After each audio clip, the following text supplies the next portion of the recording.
G'day there and welcome to another edition of the COURAGEPRENEUR podcast. I have a very, very special and different podcast today as I'm interviewing two amazing ladies from Kenya.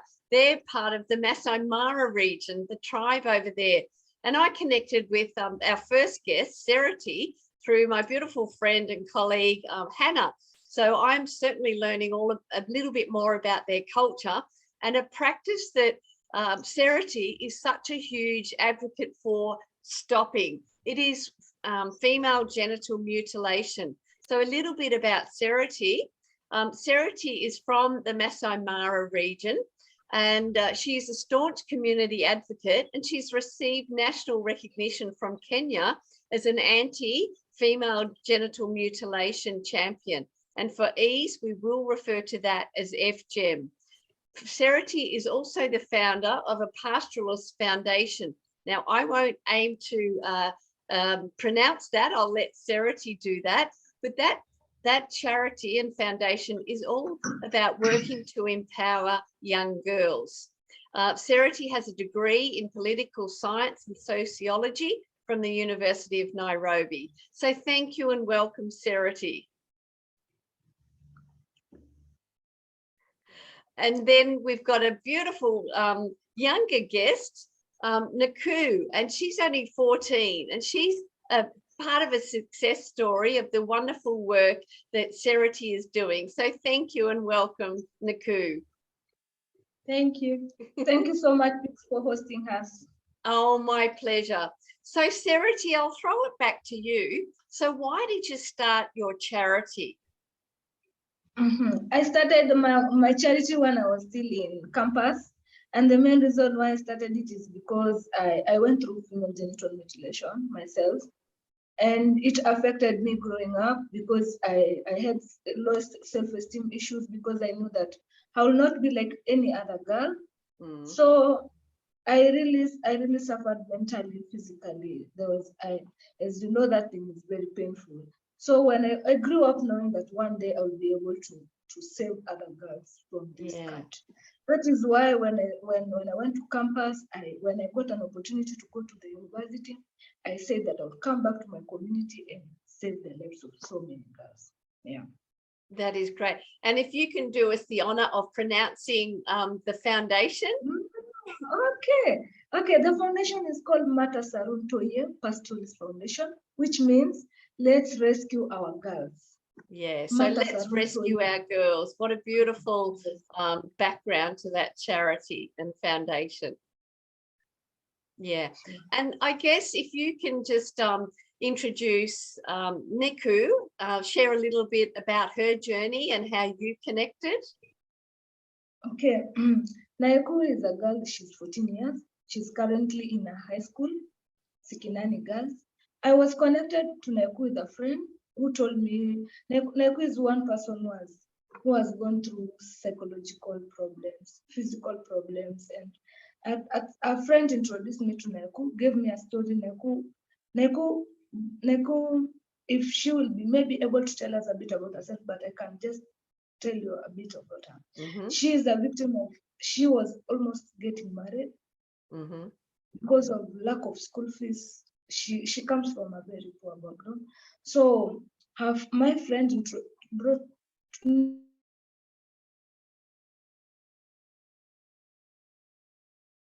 knows that what I always do, when she was just about to get married, and that is when we decided to see what we can do if she, and now she has joined school. I know she will tell a bit about her story. Yeah, thank you. So getting nearly forced to get married at such a young age, and now she's attending high school. So thank you and congrats. Thank you. Yeah, so Naeku, just introduce yourself and say hello and how you're enjoying school and what you see as your future. Yes, I was introduced to Sereti by my friend. That time I was to be married by a very old man. So I really thank Sereti for what she has done to me. Mhm. And I am enjoying my school. The school is very good. I Yes. have people are friendly there. Yes. That is lovely. And do you have You any want to be a- idea? Sorry, Sereti, do you have any idea what you'd like to do Yeah, when I you're wanted that. older, Nico? Yes, I would like to be a lawyer. A lawyer. Wow, that Yes. is great. Such a turnaround from being a child bride and a wife to a much older man to studying law. So congratulations, and we wish you all the Thank you. best with that. So Thank you. yeah, Sereti, back to you. What are some of the effects of FGEM on young girls? Obviously, you've touched on self-esteem, and mental health challenges, but what are some of the effects? Also physical, I am aware. Okay, one of the most, physical effects is sometimes these girls, they overbleed. And the moment they overbleed, it may cause to death. Mm. And because you see, this thing is not medicalized. It's just old women who do the practice. They don't know where to cut. Some even cut the veins and they end up bleeding too much. And sometimes, actually, I have a case that when I was growing up, if I can share a bit, I had one of my cousins who bled to death when I was just growing up. And actually, that thing usually, I usually tell myself, if she could, because we were just the same age, if she could be here today, we could all be doing this, we could be. So I know how it really feels. So when I think that bleeding to death, and then the other thing is, this FGM has really caused most of the young girls to be pregnant at an early age. Because, as Maasai, the moment you're going to FGM, you are told you are now a woman. You can go and do what women do. And most of the time, what women do is just having sex, Then you start doing sex because you are now a big girl, you are a woman. Nobody will ask you. So it leads to so many girls being pregnant at a young age. And of course, it will lead to early marriage because at the moment you are going through FGM as a Maasai young girl, you are definitely, the next thing is you're just going to get married. So for people like us, we went to school, yes, but we went through FGM. But you see, that going through FGM, though I was in school, there was a way I was feeling like I can do. There was a way me myself, I was feeling I'm a woman. I'm not young like other girls because that is my mentality. So yeah, and then again during giving birth, they go through a lot. They don't do normal delivery like other women. They go through a lot because that wound, you see, that wound, it's like it becomes fresh again. So sometimes they have to do stitch so that it can, and it's very bad. You see, when a Maasai woman, you see when normal women, when they go through normal delivery, they just okay the following day. Maasai women up to 1 month, it's like CS. Yes. They don't become okay at the very early. They have to go through a lot of pain. Yeah, so a lot of physical, emotional, mental pain with the practice. And I understand it's a Maasai practice, but why is it actually undertaken? I know it's a rite of passage, but it's almost barbaric, really. So why is it still continuing, Sereti? Maasai, I think we are so rooted into our culture, first of all. So most of them still see like it's a culture. And then again, the other thing they believe is that, when young Maasai goes through FGM, they believe that you will not be sexually aroused so fast because they cut the clitoris. So they believe you will not be so much into sex. So actually they cut to reduce the sex urge.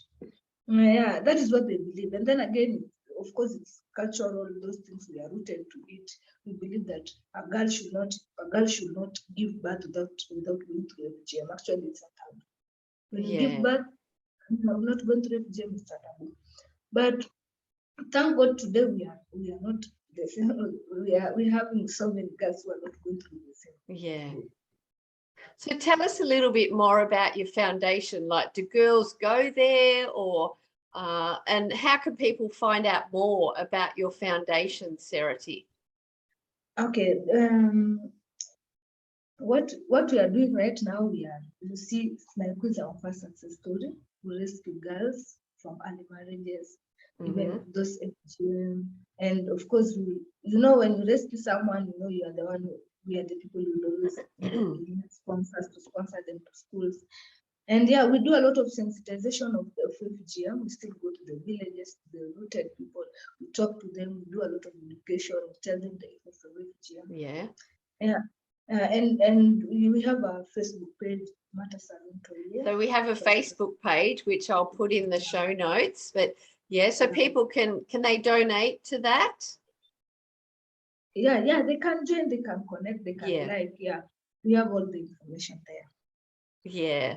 And I guess for us in, Western society, a little bit of our money goes a long way in Maasai culture.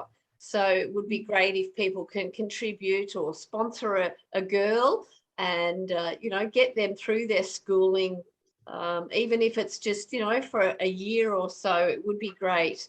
And they can find out the information on that Facebook group that you've set up, Sereti. Sure, thanks. Yeah. So I can see, the beautiful difference you've made in Naku's life and, inspired her, and she wants to be a lawyer. So we look forward to following her journey from, a beautiful young 14-year-old lady who now has a much brighter future, thanks to Sereti and all the wonderful work you do. So girls, is there anything else you would like to share? Yes, Pix, we would really love to thank you for your kindness. You and Hannah, you've been great ladies. You've been great friends. We really appreciate you. You've brought us a long way. And yeah, we always count on you. Oh, thank you. And, we're on one planet, and I believe we're one world, one people. We might have different skin colors, but we really are here to make a difference in our lives and the lives of others. So thank you so much, lovely ladies. And I know it's early morning for you. It's Sunday afternoon, early evening for me.